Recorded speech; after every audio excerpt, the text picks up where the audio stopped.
I want to ask you a question. Are you rich? Are you rich? But I don't mean in terms of friendships and relationships. I mean, are you wealthy? Material possessions, luxuries.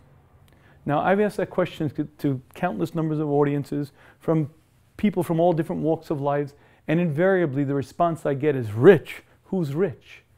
And that's rather strange, because in the course of history, there has never been the type of wealth, the type of abundance that we enjoy today. The common man today enjoys luxuries that kings of yesteryear could not imagine. And I'd like to share with you an observation to really feel that. My grandmother grew up in Poland around World War I era, and she described to me her home. Her house was a two-room house, but two rooms meant two rooms. One where the parents slept, and the other room where the children slept, ate, did their chores, and did everything else. But believe me, the rooms were not very large, and the family sure were. She was wealthy because she had a floor made of wood, unlike her friends who grew up on dirt floors. And if you think about the fact that 100 years ago, maybe even less, many of our ancestors lived in the most primitive manner that we can't even imagine, without running water, without toilets in the house, without electricity, without air conditioning. People lived, driving horse and buggies, living a very primitive existence by our standards.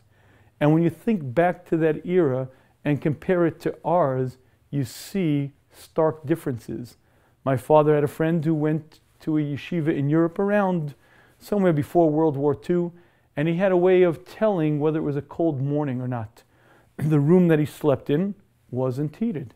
He would leave his negavas with a cup of water for washing in the morning. He would leave it at the foot of his bed. He would open his eyes in the morning and he'd look at the top of the water. If the water was frozen over, it was a cold day. If the water was still liquid, it wasn't that cold. But the point is that water freezes at 32 degrees. The room he slept in often was colder than freezing. We don't live in that world. We live in a world of luxuries. We live in a world of comforts. And if you were to compare our life to different time periods, you'd see we're astoundingly wealthy. King George III, who reigned over England during the Revolutionary War period, was known as a powerful monarch. And there's a famous picture of him. It's a portrait. He's sitting on the throne wearing his royal robes, which are thick. And on top of those thick robes was a very heavy pelt. And on top of that pelt was another fur. And there's King George III sitting there in all of his royal splendor, big, large, filling up the whole area. Why is it that the King of England was wearing a thick robe and a heavy pelt and a heavy other coat on top of it? Because in the king's palace, it was freezing cold. How did you heat up the palace? There was a fireplace some 100 feet, 150 feet forward over there. Fireplace emits heat through radiation. It radiates out. So it's very nice and well if this part of you is in front of the fireplace, but that part of you isn't. So if you turn around and you get this part nice and warm, well, this part is cold. The king, with all of his wealth, owning the crown jewels, could not heat his palace.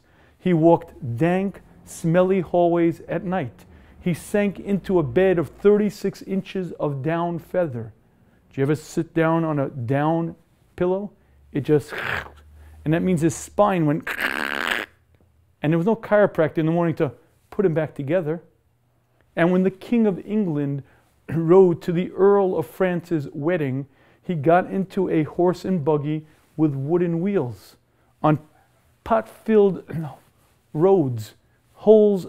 He would get into this wood-wheeled wagon, and the King of England would go for 2 weeks straight, riding, going bumping, bumping, bumping. I'm a simple person. I get into my Toyota Camry. I have air cushion shocks. I have climate control. There are no arguments about heat in my family. My wife's side is this dial, and my side is this dial. In my Toyota Camry, I enjoy a ride that the kings of France, of England, could not imagine. I have stereo systems in my car, 6 speakers, And I can choose any imaginable type of music, and at a flick of a button, I can switch from Bach to Beethoven to Yeshiva Boys Choir, and that's something that people didn't have yesteryear. And if you compare their lifestyle to our lifestyle, what you see is that we are astonishingly wealthy.